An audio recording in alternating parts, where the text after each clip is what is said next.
Hey everybody, welcome, welcome, welcome. We are up here in Nashville, Tennessee in the writing room, and I have BettySoo live and in person. Hi.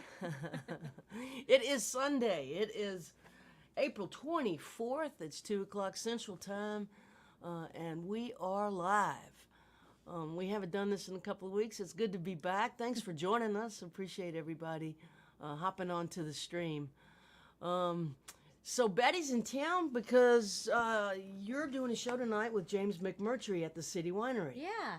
How cool is that? It's been great opening for him the last couple weeks, and it's been so strange to be back out on the road, but really nice. I know. Really I nice. know. For like 2 years, James and I would have this sort of neck and neck live stream Sunday thing. That's right. And yeah. his would end, and he would send folks over to ours. That's right. And it's good to be back in venues and seeing people in person. And so this is the end of the second week of you being on the road with James. Yeah. Now, in the middle of the James tour, did you hop off to do some shows with Chris Smither? Yeah, so I was already booked to open 4 shows with Chris Smither when James and his people asked if I wanted to do this run, and I was a little bit scared because I was like, oh, if I can't do all of them, they're probably just going to boot me and, No. ask someone else. I mean, that's what Yeah. you think. So I was like, well, I already have these 4 dates with Chris Smither, and they were like, okay, we'll just do all of them except those. And I was like, yes, absolutely, we'll do it. Yeah, it's an interesting thing that this business is really, we're making it up. Yeah.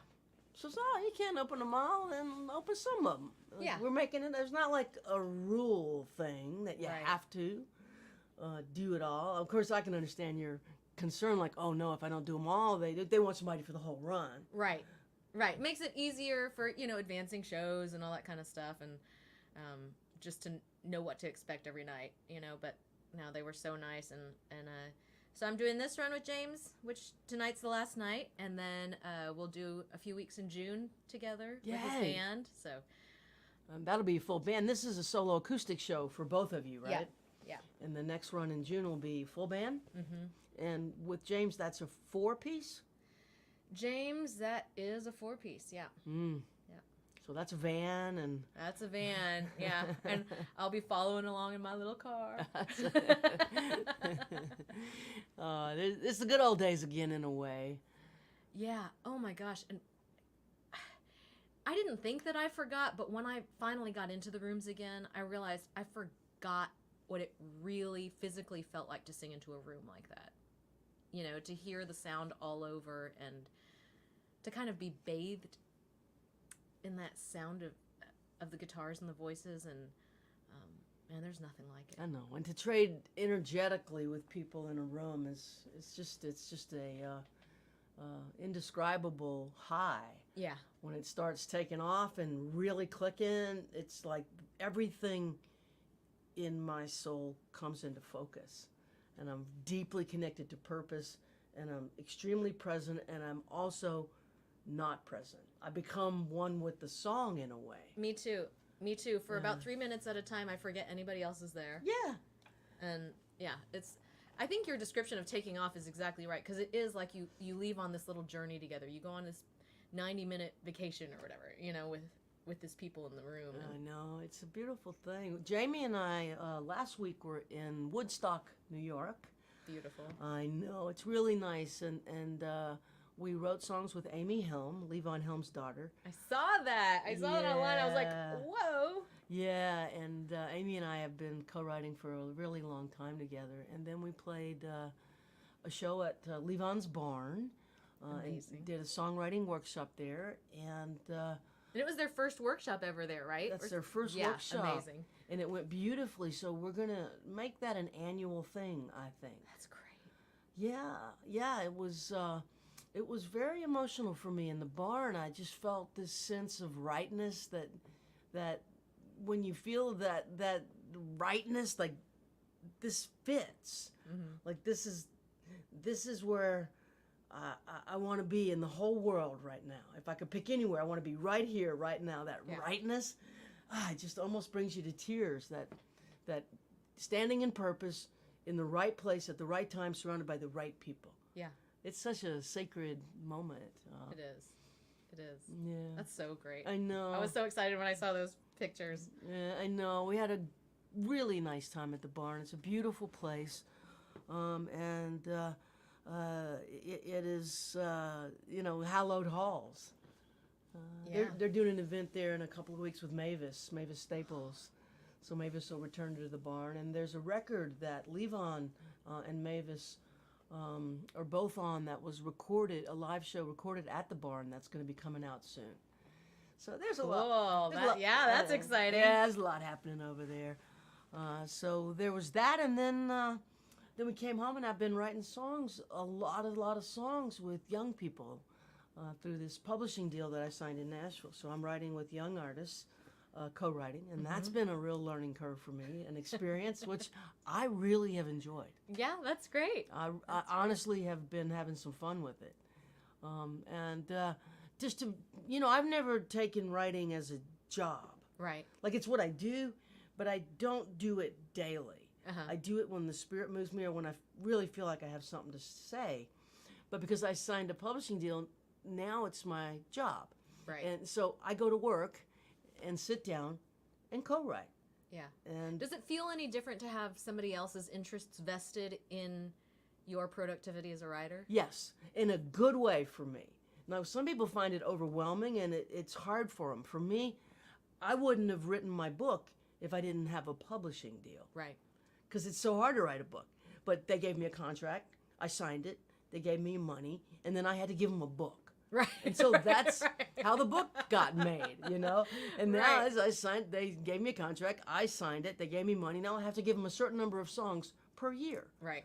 I work well under those conditions. Yeah. It's like, okay, we have an agreement, and I'm going to deliver my side for sure. Yeah. I agree. I find those, and I'm sure most people really agree, having those kinds of kind of constructs, or whether it's setting deadlines or whatever, that help us be really productive. It's like, okay, permission to turn off all the voices that say I shouldn't or can't do this right now, and we're going to do this. We're going to do it. Yeah, we're going to do this, and we're going to get a good song for you, And so the songs that I'm going to write for me are sort of a separate thing. The songs that I'm writing under that publishing deal are with young artists who generally have record deals or are about to have a record deal. Mm-hmm. And I'm trying to help them with the quality of their songs for their record. Right. Which pulls on a whole other part of my brain. Yeah. And I like it. Yeah, that's cool. Yeah, it's fun. I have a sense of structure and understanding of the craft that they're still working to obtain. So I can move things along. I know song structure, and I understand the craft on a pretty deep level after 20 years of studying it and teaching it. So I can move it. And they have a lot to say. They're bursting with ideas. So that makes it easy for me. Right. We just take their ideas, put it in the structure, and we're cooking with gas. Right. Yeah. So anyway, enough talking about songs. Would you kick us off today with a song or two? Oh, sure. Why don't you play two? Just get us going. Okay, all right. Thanks for joining us, everybody. This is Mary Gaucher with BettySoo, live from Nashville, upstairs. Paolo's tuning in from Italy. Hey, Good Paolo. to see you, Paolo. One day, I'll get back there.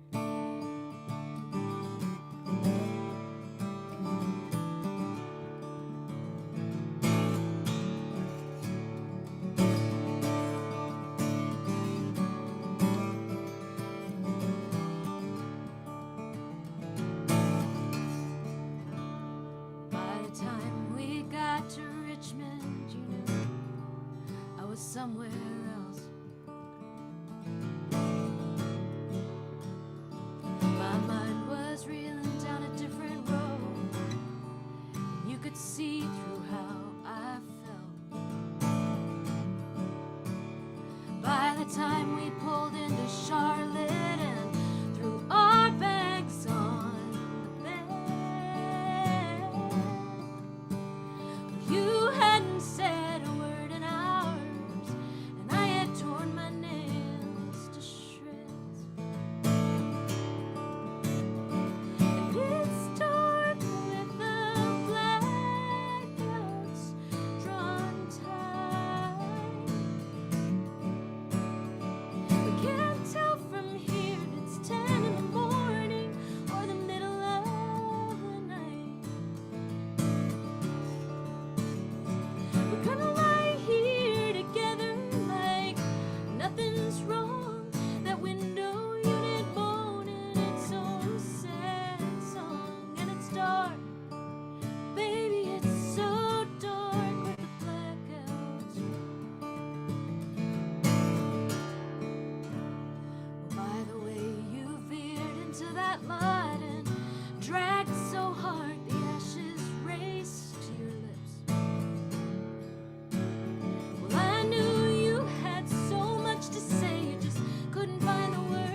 and it's dark.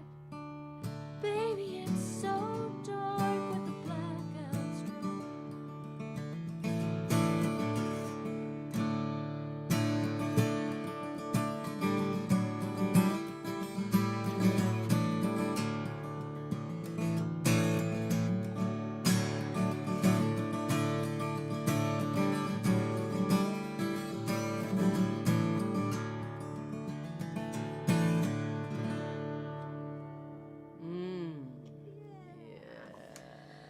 Oh, right. Oh, you said 2 songs.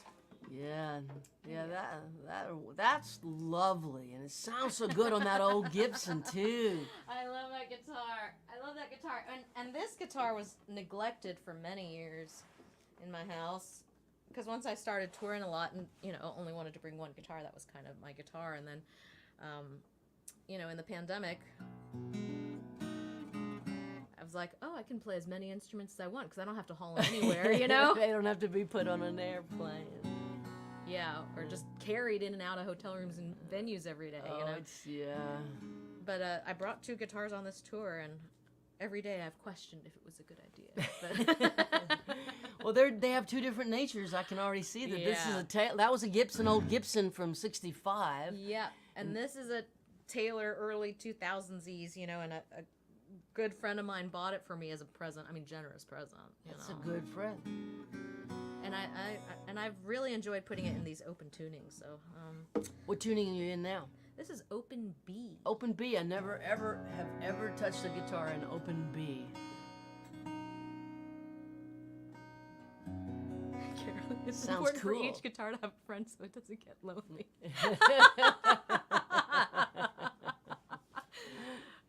Ryan, that's exactly what I'm gonna play. All right, here we go. One thing.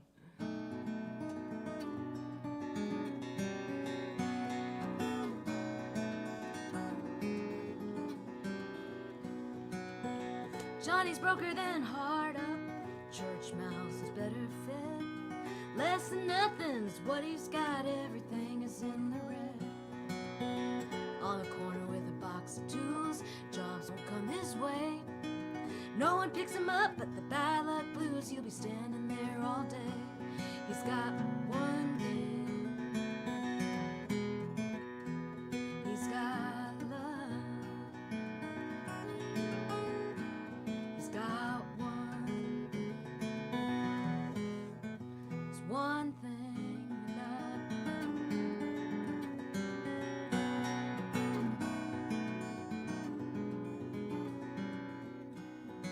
Sylvie's wearing her apron, forgot to hang it before she left.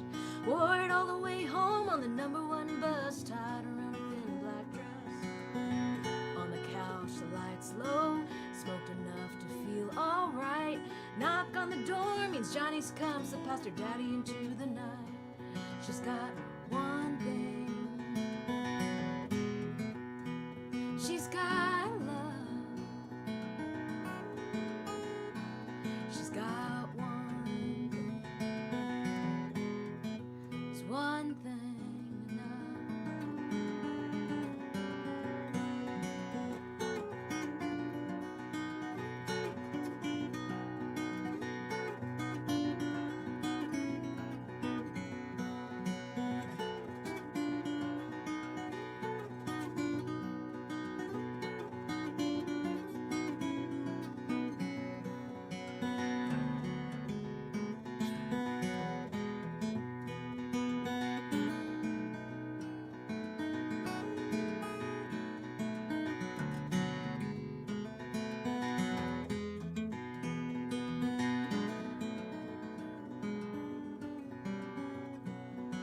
Sylvie and Johnny since high school. Crazy how 8 years fly. Friends say they look just the same, but you change when life passes you by. Can't get their own place, can't buy gold rings. Haven't got a clue what getting ahead in life's supposed to bring, but they got one thing. They got love. Yeah, they got one thing. There's one thing enough.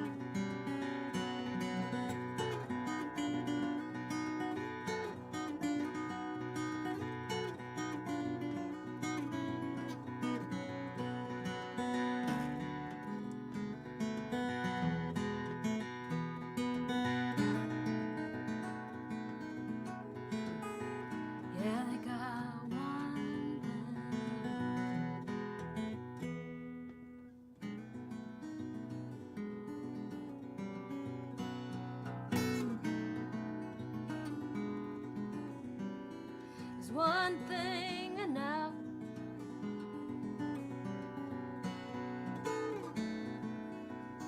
If it's love.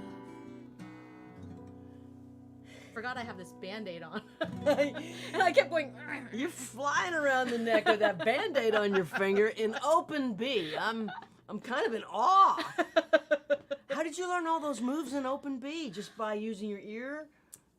Yeah, I had experimented here and there with open tunings over the years, but then I would, how it is, and then you go on tour and then you're not You don't playing want to that do it on song. stage, too. Yeah, The and open then, tunings, yeah, Exactly. things So could go terribly wrong. yeah, and then if you're not playing it all the time, then you kind of forget the language that you learned, right? It's like out of practice. But then guess what? I was home for 2 years. So I started playing around with it a lot more, and really what happened was I'm such a lazy guitarist, really, that the only time I buckle down and learn something on the guitar is because I hear it for a song. So then I learn Same. how to play that thing for that song, and I just kept writing these songs that were pushing my guitar playing for the last 2 years. So Yeah, well, your fingers are flying, and it's for people who don't play guitar that are watching, you learn how to shape chords in standard tuning, and if you change the tuning on a guitar to non-standard tuning, open whatever, A, B, C, D, open E, drop D, the shape of the chords change. So in open B, none of the shapes that you learn in standard tuning apply. So you have to completely relearn the left hand.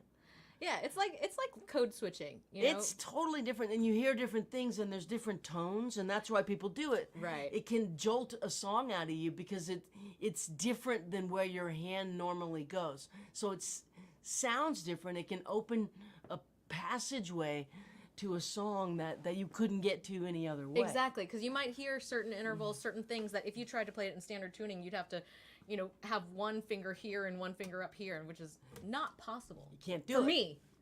Can't Bill do it Kirchen unless probably you do it. have. Yeah, Bill Kirchen could probably reach that, but I can't. Yeah. But you seem to have figured out open B pretty nicely. It's been fun. It's been really fun. So are you writing other songs in it? I have. Oh, is that your new favorite open tuning? It kind of is, yeah. Yeah. Did you know that Joni Mitchell invented over 100 tunings? I had heard that. I didn't know it was over 100. I mean, I knew she kind of revolutionized Open tuning. open tuning. Yeah, it takes a very, in my opinion, high-level brain to be able to do such things. You have to vibrate on a certain level mathematically and sonically that is beyond where I am, certainly. That's interesting. I really don't think about it that way. I mean, I do when I watch certain other artists, but double standards for yourself are always. I think that's my unhealthy thing in my life. But I think I just think about, for myself, when I'm playing in open tunings, it's like I want to find shortcuts to these notes that I want, and I want to just like move that note to be right under my finger. So then I end up retuning that string till those notes are under my fingers. There. Yeah. But then everything else is out of whack. Yeah, then you that is the problem. Is you got to It's figure a out the other Rubik's cube. I do Yeah. think it's a high level of intelligence to tackle it. Well, thank you. But you know. You're know. very kind. Oh, somebody did say we've talked all this time and not mentioned where Jamie is. Jamie is on an airplane coming home. She played in Virginia, Baltimore, Maryland. Where was she? Maryland. Maryland last night. She flew out of the metropolitan D.C. area. She played a show last night, and she's on an airplane home. So when this is over, I'm going to hop in the car and go get her at BNA, the airport in Nashville. And we are going to come to see you open and then watch James McMurtry today at the Nashville City Winery. I am so excited. Yeah, what a good day for us. Such a lucky day.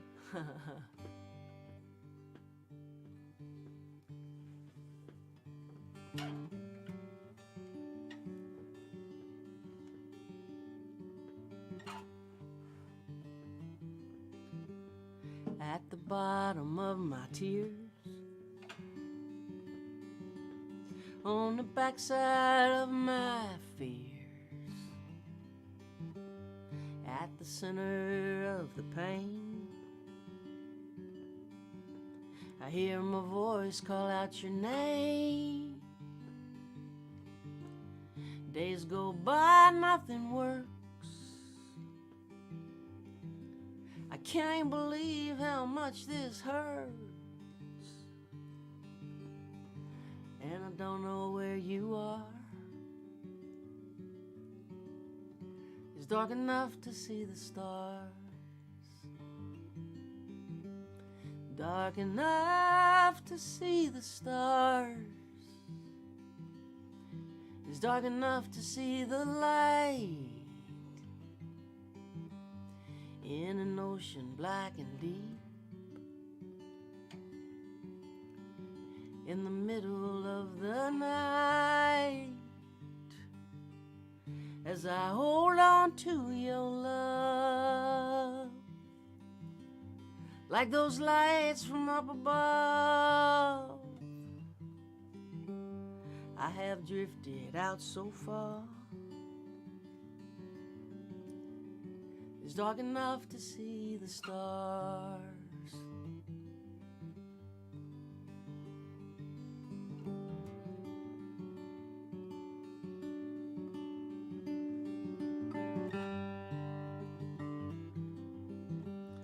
Curse the clock, time is a thief.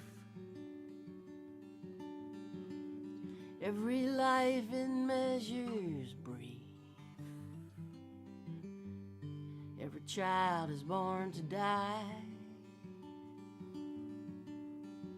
but the soul is born to fly under heaven's canopy. Tiny diamonds, you and me.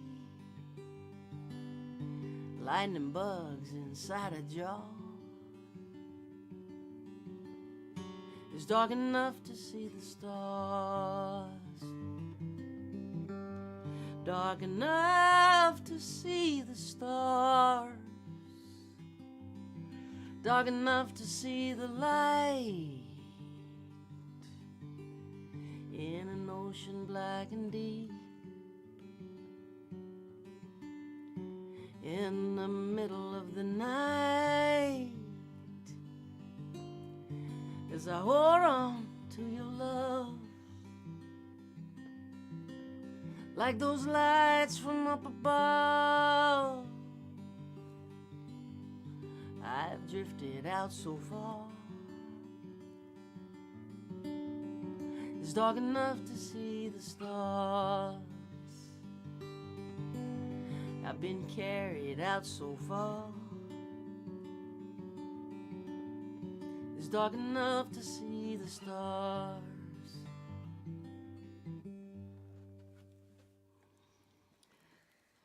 Yeah. Little song that ended up as the title track of a record that I'm putting out in June. I wrote that with the story of that song. I wrote that with Beth Nielsen Chapman 9 years ago for a record I put out 8 years ago called Trouble in Love. And it didn't make the cut. There was something about it. It's one of those songs that it just, it was so close, but it wasn't right. And so I held it off the record, and it sat around for 8 years. And then I'm working on this next batch of songs for this forthcoming record. And I called Beth and I said, let's resurrect that and see if we can blow it up and put it back together differently. And having gone through so much grief and loss in the pandemic, the song took on a new meaning. Yeah. And I had a moment, it's a strange thing actually, I had a moment trying to work on this thing in an Airbnb outside, sitting in somebody else's yard in Atlanta, in Decatur actually. Where it hit me, oh my God, this is both the answer for this song and the truth, which is that even though I'm grieving the loss of quite a few people in the pandemic, and one person in particular that was my hiking partner, that we climbed the trail right outside of Nashville for decades together, 5 mile hikes. And when you hike 5 miles in hilly terrain, you get close, you know, and you talk. And my friend passed away, and God, you know, it's been so hard for me to believe it. And still I'm not in full acceptance around it. But it hit me sitting in the yard working on this song that I don't have to let go of her love. Yeah. I get to hold on to the love that was given to me forever. Yeah. That's a great It word. was mine to keep. Right. That didn't go away with her. It didn't go anywhere. It's still inside me. Right. And I'm still so grateful for it. I'm getting chills just talking about it. So that I grieve the mortality. I grieve the physical loss of her being gone. Yeah. But the gift that she gave me and the love that I carry that I'll always cherish that I received from her is mine to keep. And in some way that was comfort. And it helped me solve the song too, because I can now we turned it from a song about breaking up to a song about mortality. Yeah. And it really started to fire, and I'm so glad I held it back because we made it better. And I mean, that's part of the challenge of this job is if it ain't right, it ain't right, and you gotta acknowledge that maybe I have to do some more living before I can bring this to the place where I believe it's right. Yeah. And I'll still, even a song that's already on an album, I'll still tweak it. Is that right? Yep. Over time, just playing it night after night after night for years. Sometimes I'm like, I think I need to change this little thing, And Something been irking you or bugging you, or and like you some hurt, you felt something lyric that better. or you find yourself like on one word, kind of almost eating it, because You know it ain't right. you know it's not right. Yeah. And I'll edit stuff. I didn't ask if you want or don't want me to play on anything. Or... Jump in at will. Yeah. If you hear something, sing something, play something, that'd be great. That'd be great. Oh, geez. So I'm going to try this one. Wrote this one in the pandemic. It's also a new record. It was inspired by a book written by my dear friend Odie Lindsay called Sumco Home. And he was a guest on our show when we were doing the guest thing, and the people would pop in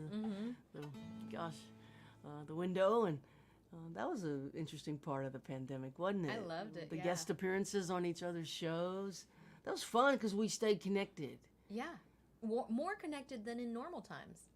Because we're on different parts of the planet on the road when we're physically touring. Right. But when everybody's home, you can pop them into your live stream and be in the same place. It was kind of amazing for that, yeah.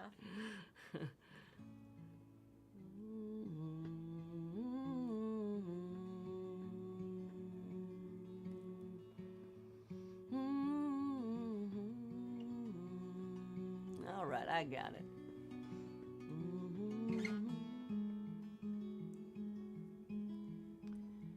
Highway 90 westbound in the falling dark. I'm rolling past cornfields, catfish farms and swamps, a Pascagoula sunset, a longing breaking through. Don't know why I'm always leaving. Don't know why I left you. Won't you meet me in the meadow?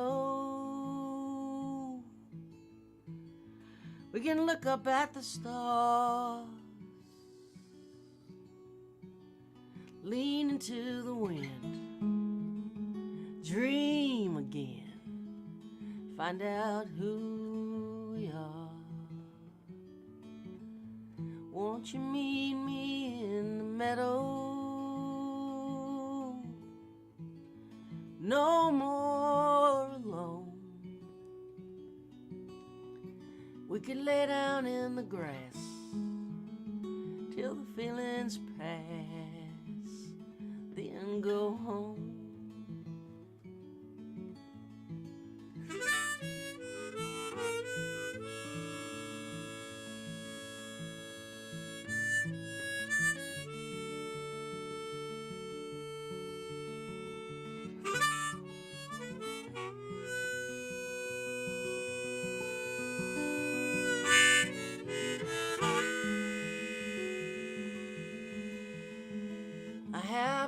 much to tell you.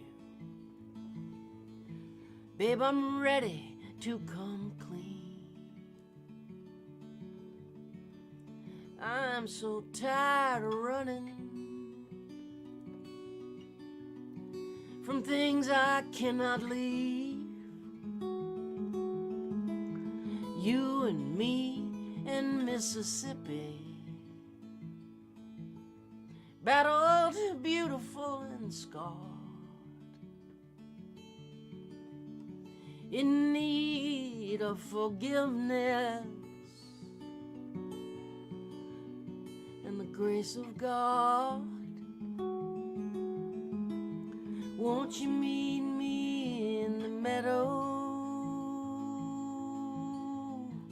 We can look up at the stars,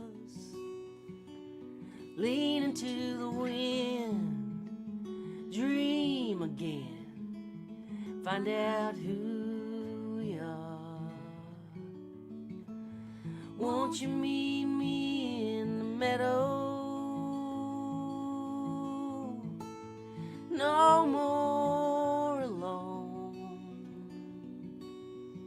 We could lay down in the grass till the feelings pass, then go home. Throw a blanket in the grass till the feelings pass, then go home.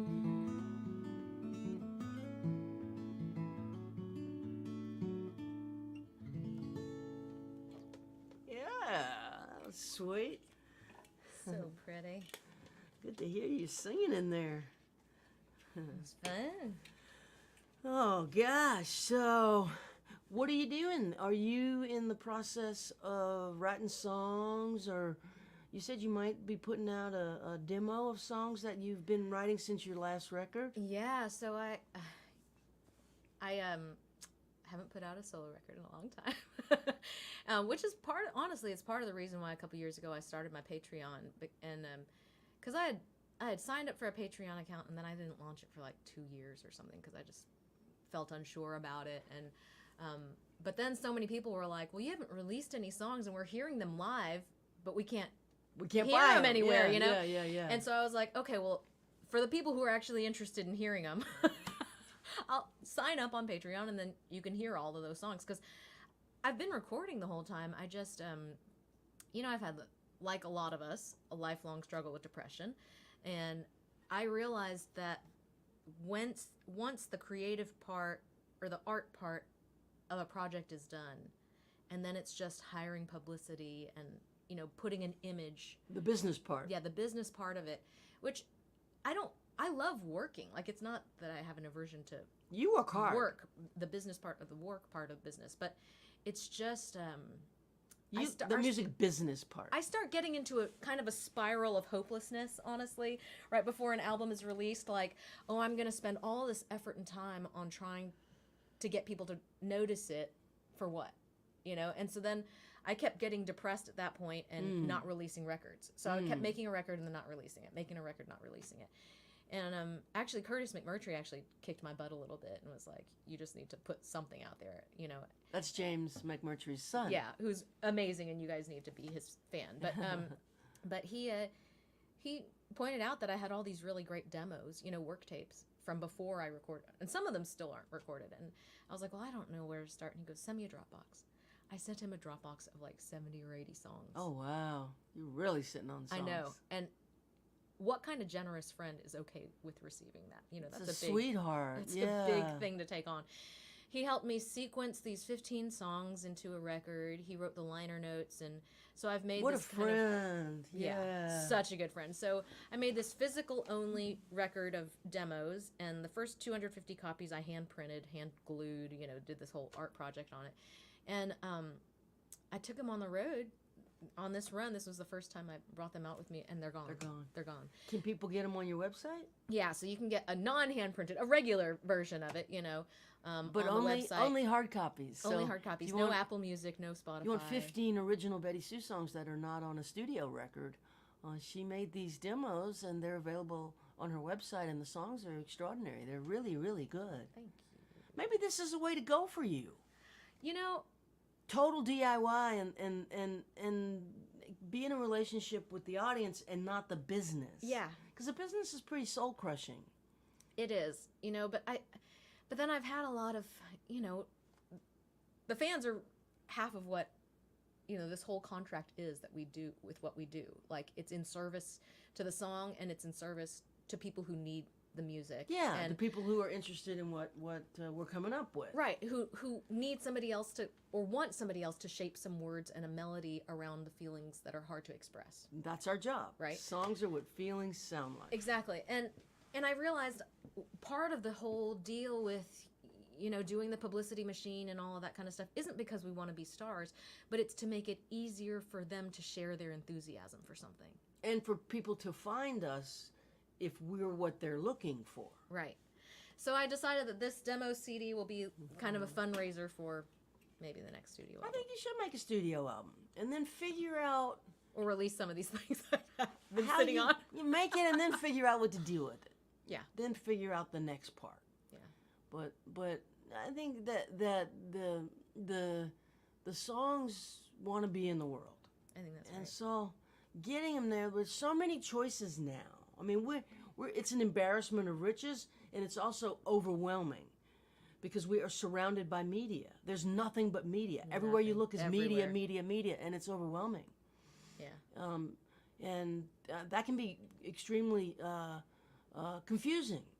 And it seems like that's a good strategy for you to make this demo, use it as a launch pad to go in and get a producer and a band and make a record that you're comfortable with, and then figure out how to get that to the people Yeah. in a way that's comfortable for you, that doesn't lead you to a fetal position on the floor of the bathroom of the apartment. Accurate.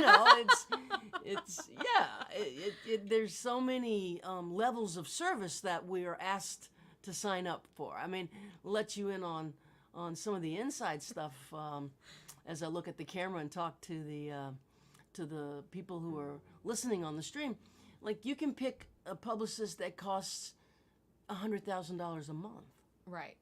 or you could pick a publicist that's $2,500 a month. You're going to get two different levels of publicity, Right. and everything in between. And there's this cafeteria of choices in every step of the way, and for a lot of artists, it's overwhelming. Yeah, I mean, you think about that too, and it's not that the publicists aren't due their right wages, but I mean, you think about that the low end is a couple grand a month, and there are a lot of artists who don't make a couple grand a month. I know. And it's The lowest end Right, is $3,000 a month, and so then $2,500. I was raised with so much guilt that sometimes I almost feel like, even when I have saved up enough to do it, I almost feel guilty that's, even though I think those people deserve their wages. It's not like they're not earning it, but That you have the ability to buy into some of the machinery and others don't. yeah. I know I got to get over that. That's my own issue. Well, I think it's a noble thought. I would also probably argue that the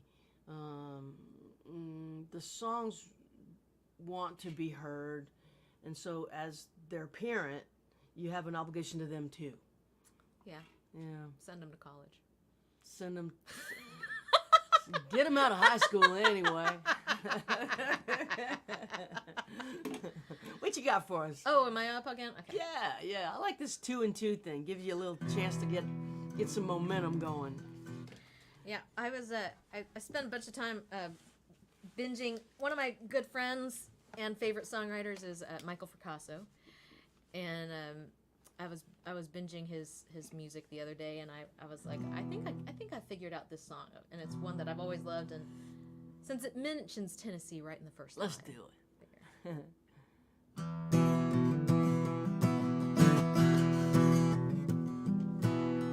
Jesus came from Tennessee with 15 hits of LSD. Jesus is not ready for me now.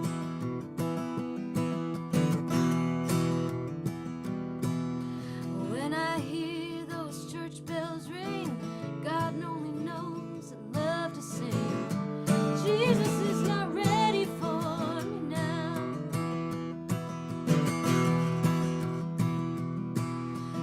skipped his bail and drove all night without another soul in sight. Jesus is not ready for me now.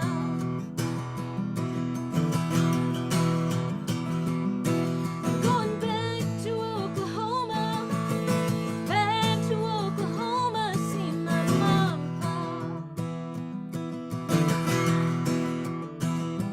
Going back to Oklahoma, see my mom and pa. Well, he flopped down in a cheap motel on a lonely street. I know it well. Jesus is not ready for me now.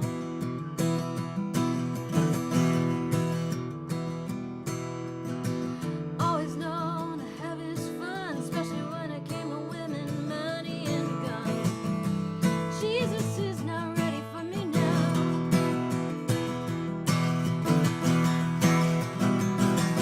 Going back to Oklahoma, see my mom and pa. Going back to Oklahoma, see my mom and pa.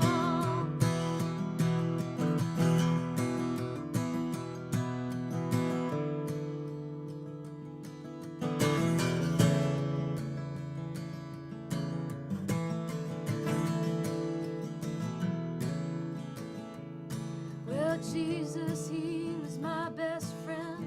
Too bad he won't be back again.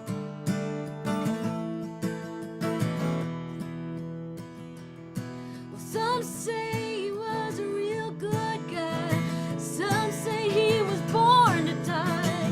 But Jesus is not ready for me now.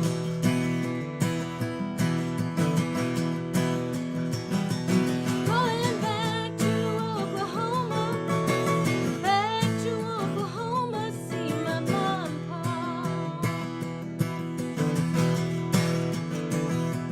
Going back to Oklahoma, see my mom.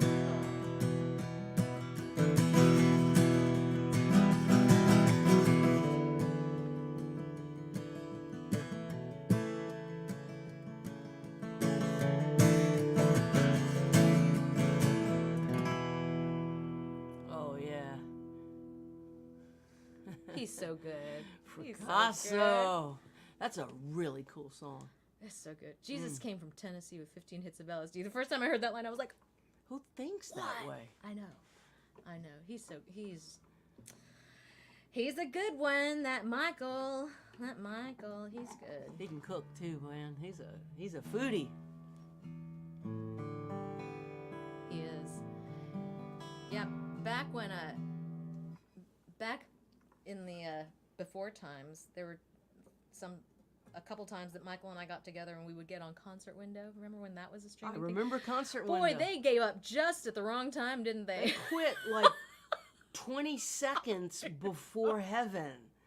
Like they really. They would have dominated the world. Why would they had a huge running start over Zoom, Yeah, huge.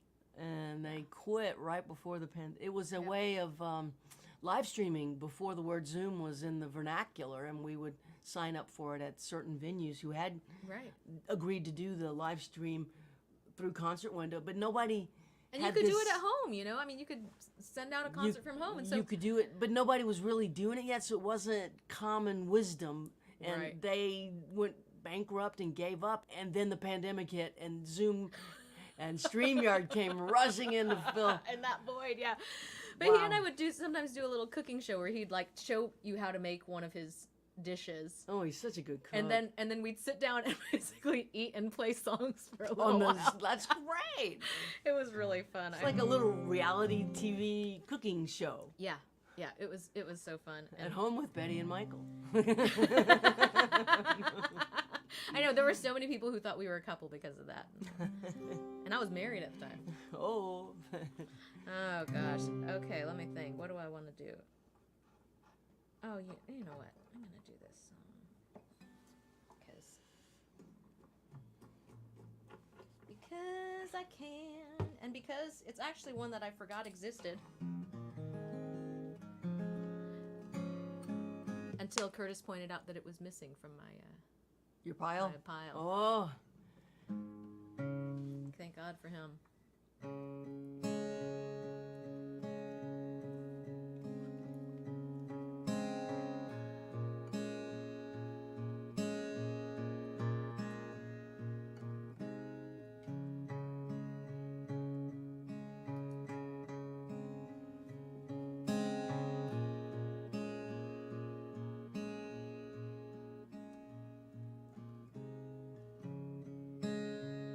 It's someone new,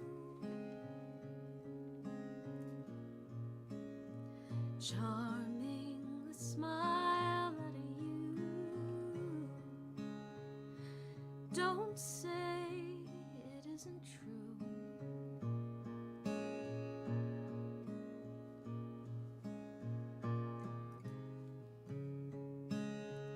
And what do I do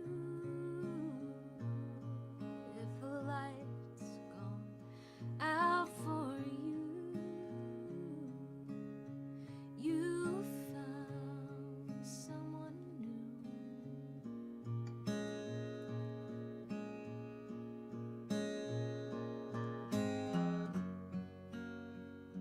Well, don't say it's nothing. Don't say it's nothing, baby. Don't say it meant nothing.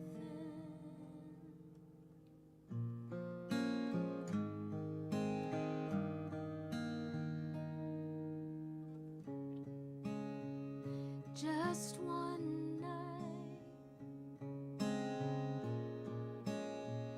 fades like faint starlight in a city sky.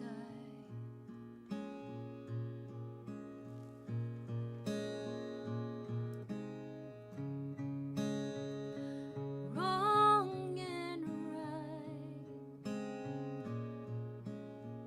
vanish from sight.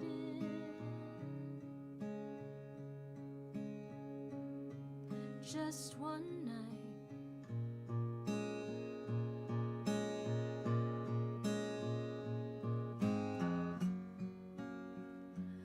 Don't say it's nothing. Don't say it's nothing, baby. Don't say it meant nothing.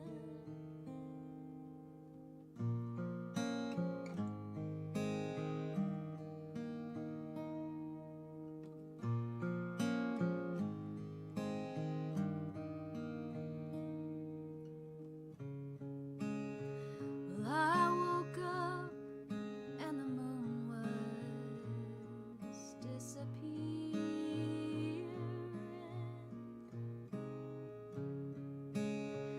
I woke up and the sky was clear.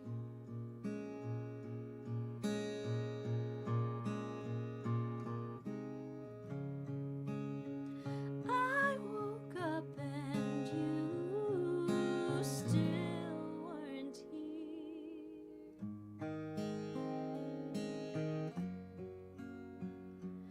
So don't say it's nothing. Don't say it's nothing, baby. Don't say it meant nothing.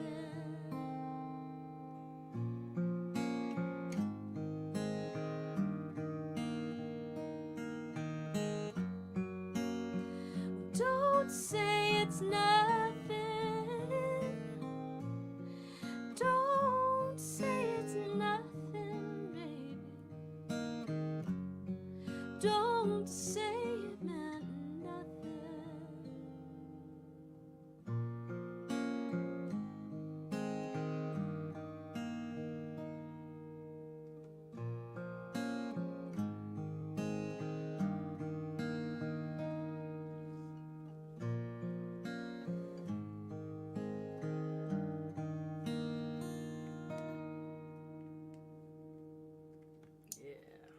Beautiful. Don't say it's nothing. What do you mean it's nothing? Somebody asked me, what does that title mean? Don't say it's nothing. And I was like, clearly you've never been cheated on. What a charmed life you have. Wouldn't it be nice to not know what that meant? And now a word from our sponsor. Did I change this little banner down here? Yeah, that thing there. I don't know how to do that shit. BettySoo actually taught Jamie how to do this. Inside secrets. Jamie is the wizard behind the curtain of these live streams, and BettySoo is the wizard behind the wizard. I don't know about that. But... Yeah, no, you were a very early adapter and really helped a lot of people to figure this out. Jamie was one of the people who we were on the phone almost every day going, hey, will you test this with me? Will you test this with me? And I was very grateful for her. All along the way, the technology changed constantly as they were figuring out how to make it better and more useful for all the different types of people who were using it, and it would change daily. Exactly. And all of a sudden you found yourself in the wrong kind of kayak, you know, for like, it's not a lake anymore. Oh no, there's motors on this boat. Ditch the paddles. It's come a long way. It really has. Sure has, yeah. Yeah, they got it better and better and better. I think Zoom is here to stay. What do you think? Oh yeah. Oh yeah, people can meet that way and not have to get in the car and go across town. It's good for the environment, well, right? You know, and the disability community has been asking for accommodations like that for years, and everybody told them it wasn't possible. But you know what? Once able-bodied people couldn't meet in person, guess what was possible? Things become possible out of necessity. Yeah. And necessity is only a cultural phenomenon if it's necessary for enough people. Or the people in power. That's it. Yeah. It has to work the numbers game. Once necessity becomes a majority need, then it will happen. Yeah. I mean, I like having Zoom meetings. Oh, I do too. You know, just parking in Nashville now. I'd go downtown to have a meeting. It's $20. $20. Well, and you don't lose a half hour of traffic each way. You don't lose, you know, I mean, there's just so many things. We're not putting all of that, you know, gas burn off into the air. There's and you don't have the obligatory meal and stay longer than you want and drinks and all. Just like, let's have the dang meeting and be done with it. That's what we really want to do. Exactly. A 20-minute meeting that actually takes 20 minutes. Isn't it nice? Yeah. You don't have to fly to New York to meet with, like, we can just flip on the screen and have that meeting. So nice. Yeah, I'm a fan. Yeah, I like it too.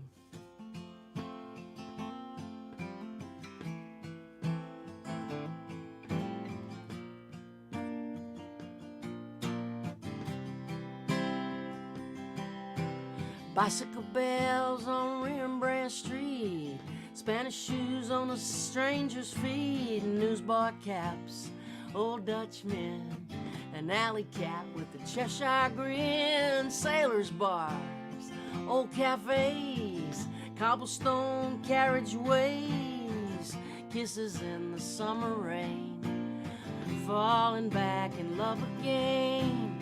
All right, feeling all right in Amsterdam tonight.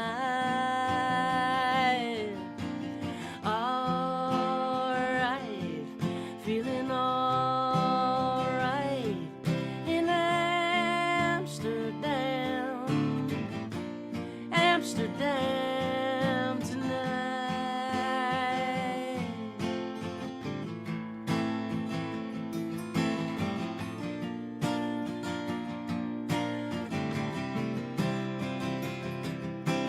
Rocking horse carousels, Calliope's cathedral bells, hyacinths, daffodils, tulips in the windowsills. It's been a heartbreak year. I'm so glad to be back here, walking these old streets with you. Wide awake, a dream come true. All right, feeling all right in Amsterdam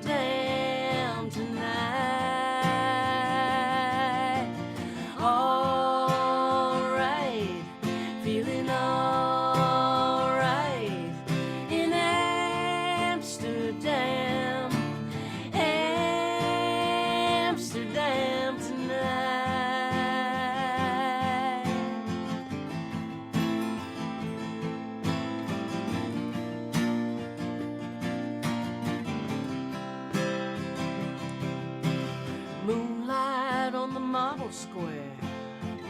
Windows open up the stairs, late night coffee, gingerbread, cotton sheets, a king-size bed.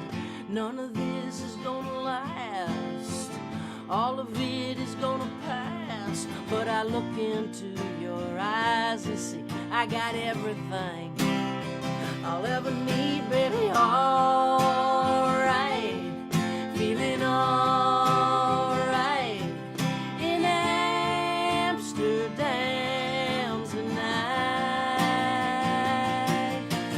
All right, feeling all right in Amsterdam, Amsterdam tonight.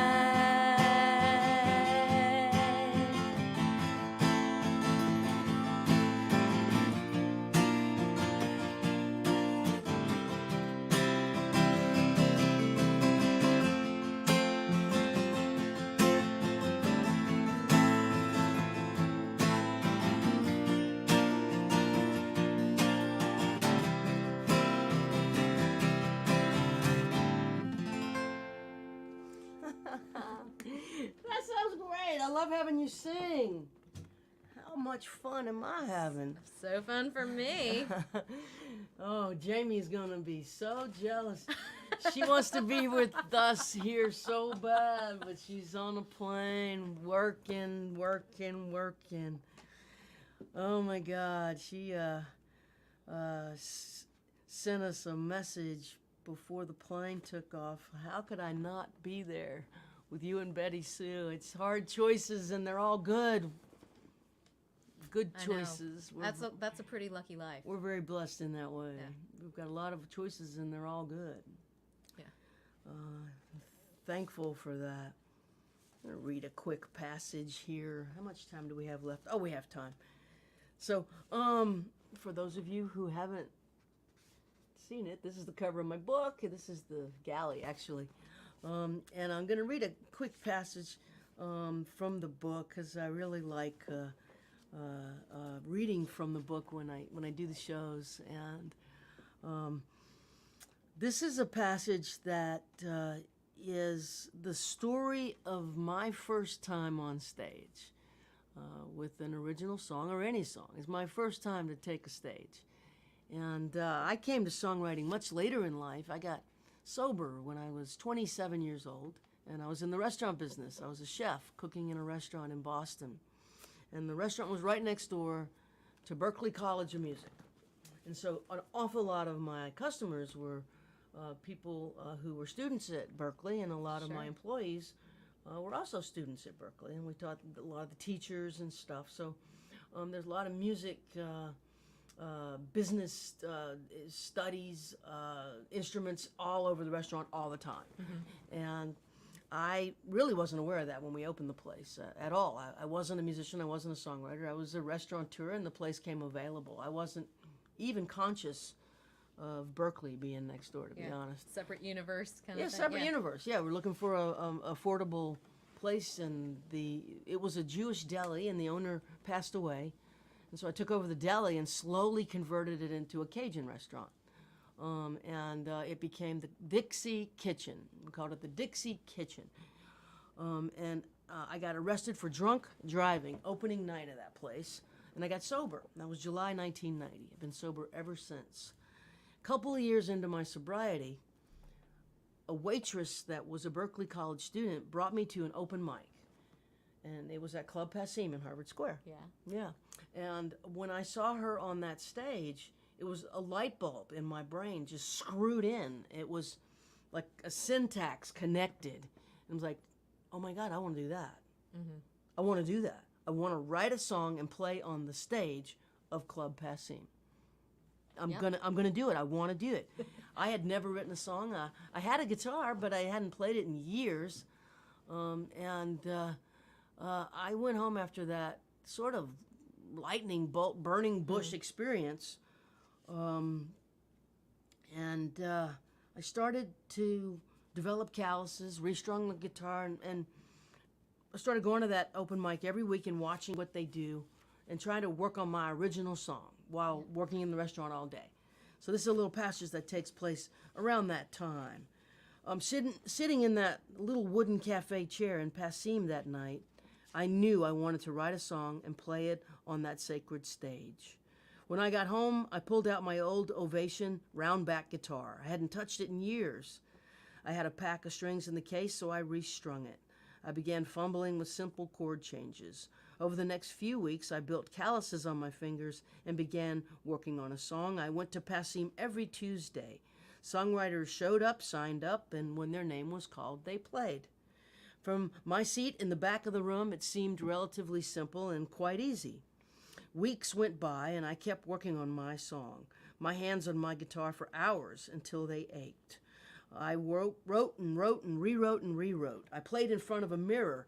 I strummed like hell and sang at the top of my voice. I recorded my efforts on a handheld recorder and listened back. I woke up one Tuesday morning and I knew it was the day. This was the day I was going to sign up for the open mic at Club Passim. I was ready. I put my name in the hat, paid the cover charge, and got on the list. I took my seat. The faces were familiar now, people I'd seen and heard every week since I'd been coming here. I felt like I knew them, but they didn't know me, not yet. It suddenly occurred to me when I took my seat that I was older than most of them, and this felt like somewhat of a setback. It also hit me that I was probably the only one there from the Deep South with a Southern accent. My song sounded country, and oh my God, no one else sounded like that. This was another setback. Also, I was overweight from drinking and my years in the kitchen. I was heavy. Truth be told, I was probably obese. Major setback. And oh my God, I looked gay.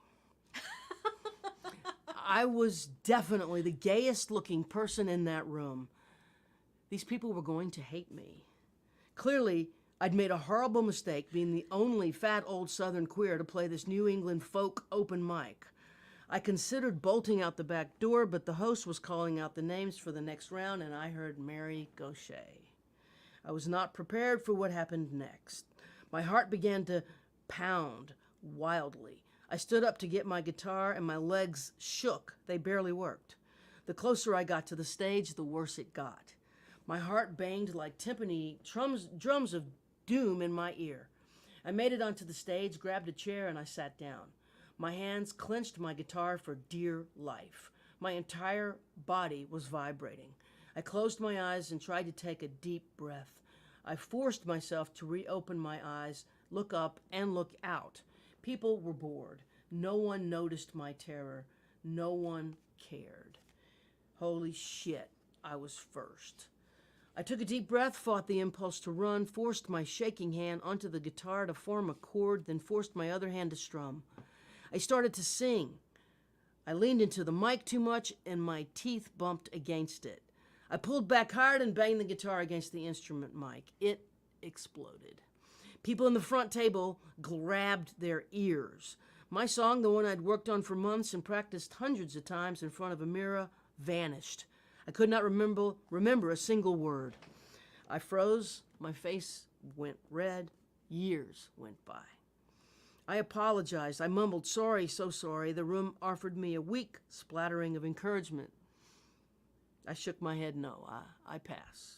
The songwriter next to me shrugged, then played his song. Mortified, I had to stay seated on that stage until the other two songwriters finished playing. When the round ended, I packed up and quickly left. I hated myself. I wanted to disappear, dematerialize. I wanted to die. I wanted to go back into the restaurant kitchen and stay there forever. I was not a happy restaurateur, but at least I knew what I was doing in the kitchen. I had a hard time sleeping that night. I kept waking up, remembering, and sinking in a shame spiral.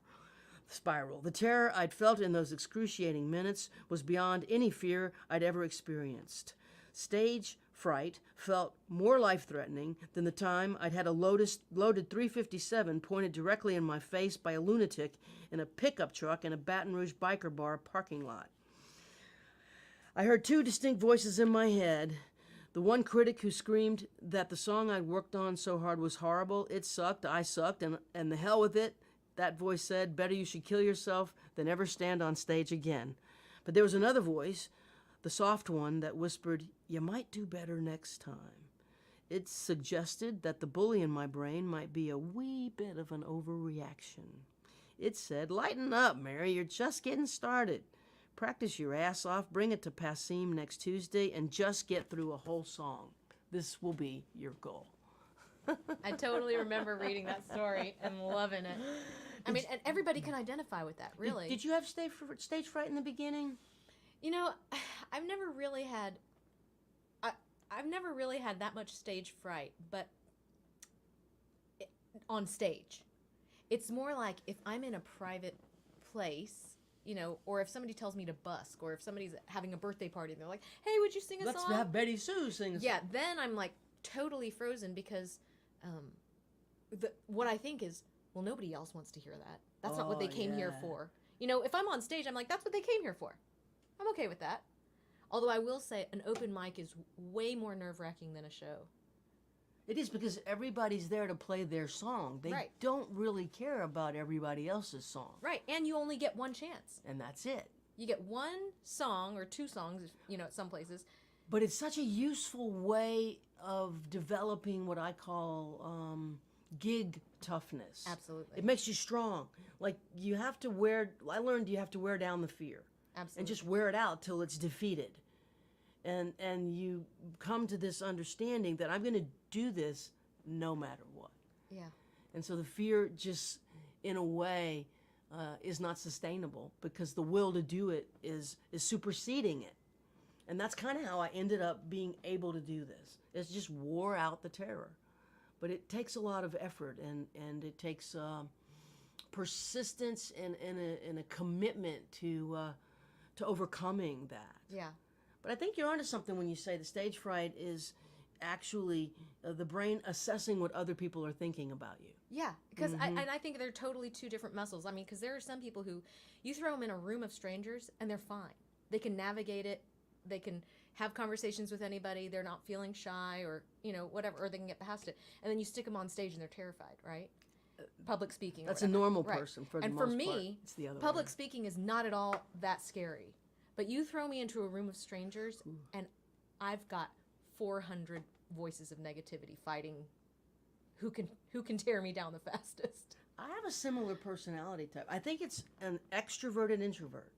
Mm-hmm. That's how I think of myself. Like, I'm fine here on stage, public speaking. Now it's second nature to me. But boy, bring me to a party where I don't know anybody, and I'm the one in the corner, kind of with my back to the wall, watching. Oh, me too. I think for me, it's definitely a permission and approval thing. You know, in one place that's inherent, in the other place, I feel likely to fail. Isn't that something? Yeah. It's all it's the stories we tell ourselves, and then we believe them. Yeah, exactly. We've all got these little hurt children in there. That's kind of how we live our life. We tell ourselves stories, and then we believe it, and we manifest what the story's telling us. Yeah. Unless we can rewrite the story. Right. And they can all be lies. They're all just fabrications. Yeah. But we hold on to them. Yeah. Yeah. It's crazy. It is crazy. It is crazy. Music. Okay. I get so into listening to you, and I don't think at all about what I should play. I'm the same when you're playing. It's like, oh God, wait, it's my turn. Oh shit. That makes me feel better. Ooh. Let's see. Well, you know what? Maybe in honor of Jamie, I'll do that song of hers and Bonnie's that I. Oh, that's love such a to good do. song. Yeah.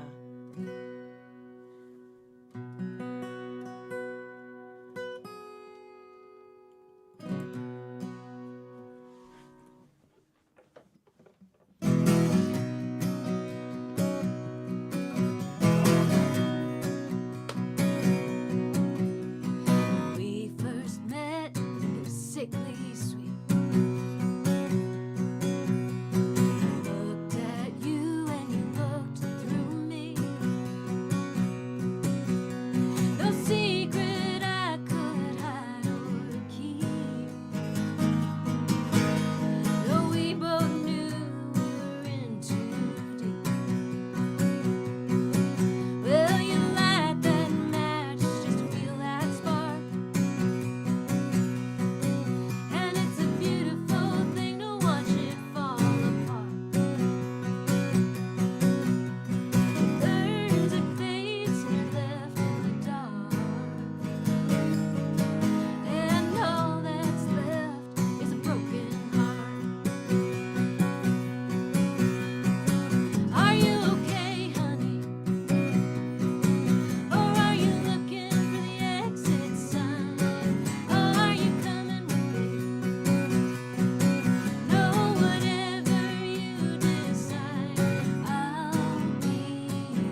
It's a radio song. It is. I know. As a friend once told me, it's dripping with hit juice. It's got the radio mojo. Summer on the beach kind of song. Yeah. Are you doing one? Well, we got 9 minutes. Why don't you do another one? I'll do one, and we'll call it. Okay. All right. Thanks, everybody, for joining us, and thanks for throwing us some tips. We're going to share those amongst ourselves, you and I. And I'll do a quick commercial, I guess. Oh, yeah. I do appreciate y'all ordering the books from me on my website. I'll send it to you signed straight away. There. Monday morning, it'll come on out to you. Thanks for the support around the book. I appreciate that. And as always, we have the bundle. Oh, right. It's 10 CDs plus one. I found a box of these. We got only 4 of these ones left. So if you get the bundle today, there'll be 11 CDs, $50. I'll send it to you Bonus. personally, myself, with this extra CD, which we've said this every week, but I haven't opened any because I don't listen to myself. But it's got stuff on it that I don't even know what the heck it is. But it's some live stuff from big festivals in the UK and stuff like that. And what else? I am going to be teaching an online songwriting workshop, and there's I think 3 seats left. It's a limited number Is of this people. the right thing? Yeah, thank you. And that online songwriting workshop is over a 4-week period, May 14, May 21, May 28, and June 4th. It'll be from 11 to 2. It's a 3-hour session for 4 Saturdays, and I'm working with songwriters, whether you've written one or 1,000 or none. Every level is welcome. And what we're going to do is get behind the curtain of songwriting, and I'm going to try to dump what I've learned about songwriting into the classroom so I can move your understanding of the art form in a way that you will have many more tools in your toolkit than you showed up with. So that's limited to 20 writers, and we'd love to have you join us. There's, I think, 3, maybe 4 seats left. So that starts May 14th, and when we hit 20, we cut it off. So if you want to join us, now's the time. That sounds amazing. I have to say, that sounds amazing. It's so much fun. I really love working with songwriters, especially newbies who feel like I felt at the Passim Right. open mic. They're just terrified, but yet called to do it, and it's nerve-wracking and terrifying. And you know, in my own sort of mind, I think of it as midwifing. Like I'm midwifing people's creations Yeah. and bringing them into the world. And don't you feel like too that one of the wonderful things for a workshop is that about a workshop is that those people find their tribe with each other. They find people who are in a similar place as they Yeah. are, and then we have a Facebook page that they can start dropping new songs into and get feedback from each other if Exactly. they want it, and encourage each other if they're so inclined, and it becomes community. Yeah, it becomes Exactly. community. I think that is so cool. Well, I saw somebody, I think I might have misread something, but I think somebody earlier might have mentioned this song, so I thought I would do it. So this will be the last song from BettySoo, who's playing in Nashville, Tennessee tonight with James McMurtry at the City Winery. Jamie and I will be there. Thanks for joining me today. Thanks for having me. Oh, this is so much fun to have you in person. It's so crazy. It feels full circle in a way.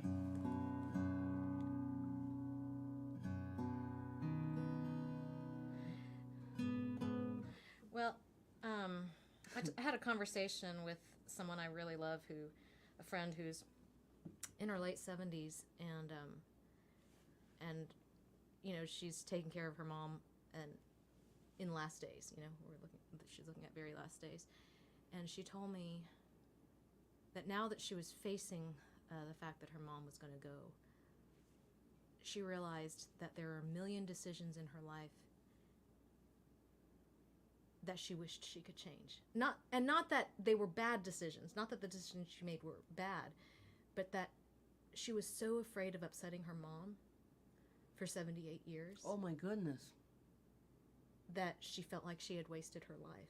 and Wow. and it just real. I mean, obviously that hit me really hard because I definitely still, in my mid 40s, make a lot of decisions that way. Like, oh, I can't do that. That would make my mom sad. I got to be honest. I am not that way, but so many of the veterans I co-wrote with, especially the men, were just trying to get their father's approval, Yeah. and really desperately needed it. Yeah. Yeah. So I kind of wrote this to remind myself to not get to 78 and feel like I wasted my life. Ah.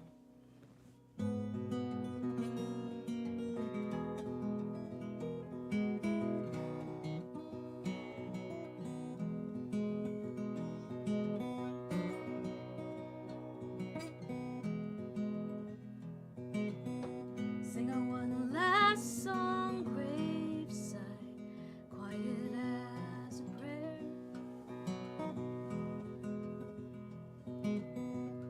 The whispering people don't mean any harm, but you feel the weight of every eye there.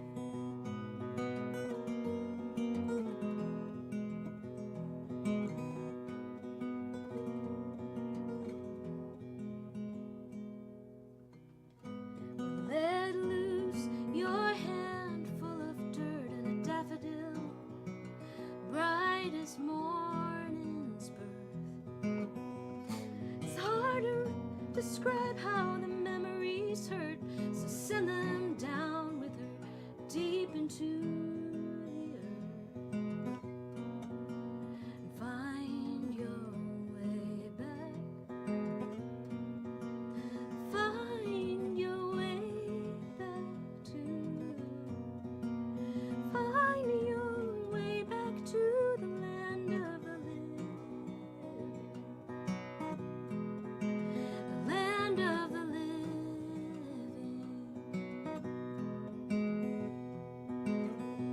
With no one's hopes to let down now, but your own. No mother's dreams to borrow. So late to start over, but there's still miles of road ahead. So where will you go? Find your way.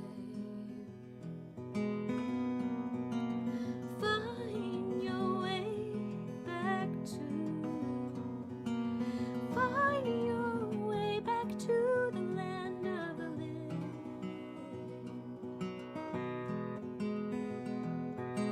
Land of the living.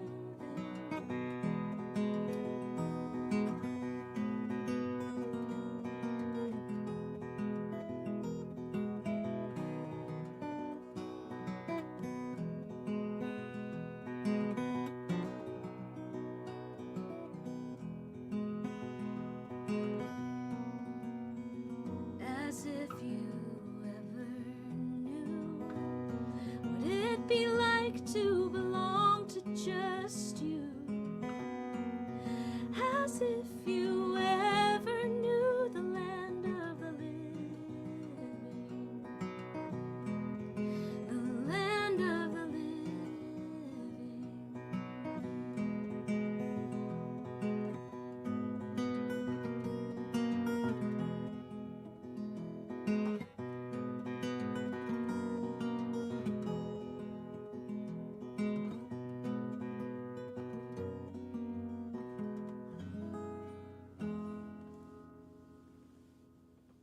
Damn Yeah. Band-Aid. Yeah. Still sounds good. Thank you. Still sounds good. Playing with the Band-Aid on your left hand is no easy thing. So dumb. You're doing great. It's a gorgeous song, Betty. Thank you. Thanks everybody for tuning in. We'll do it again soon. Hell, maybe even next week. I don't know. We're going week to week right now. Thanks for the tips. We're sharing them. The merch stuff, it's on my website. Somebody's asking about the cost of everything. Just go to the store at marygaucher.com and all the prices are right there. Join BettySoo's Patreon if you want to be supportive in in a way that really is consequential to an artist. The patronage is a beautiful thing. And you can find all that information on Betty's website. And thanks for being a member of the Sundays with Mary Social Club. We're going to keep it going because we want to. And we'll see you soon.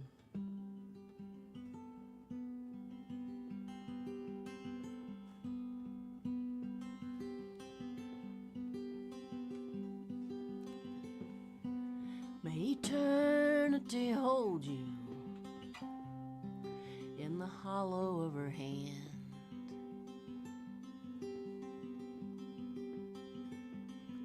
May a warm wind enfold you as you travel distant lands. May the moon and stars delight you as the daylight dims.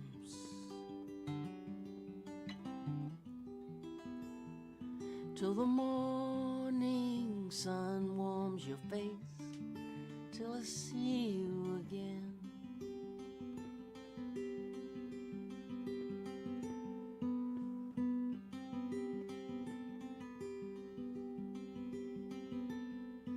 May you lay down your struggle beneath a silver sky.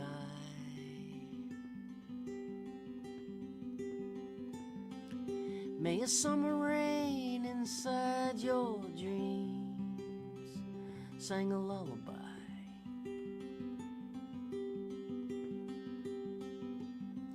May there be no more struggle, no more pain. May you sleep inside the stillness of the night till I see you again.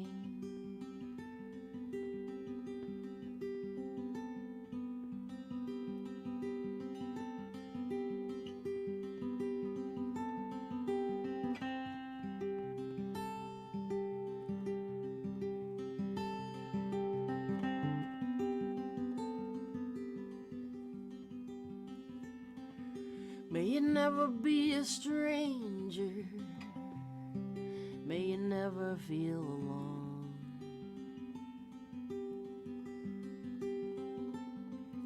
May you reunite with family and friends. May they walk you home.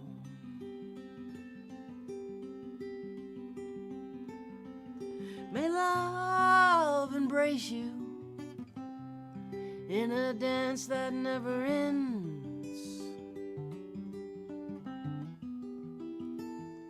May you rest in gentle arms till I see you again.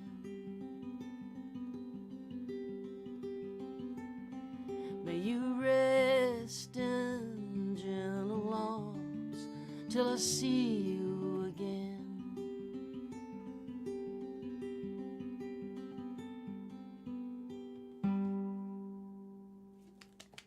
Thanks, Betty. BettySoo. So beautiful. Thanks, everybody. Y'all have a good rest of your day, and we'll see you soon. Take care.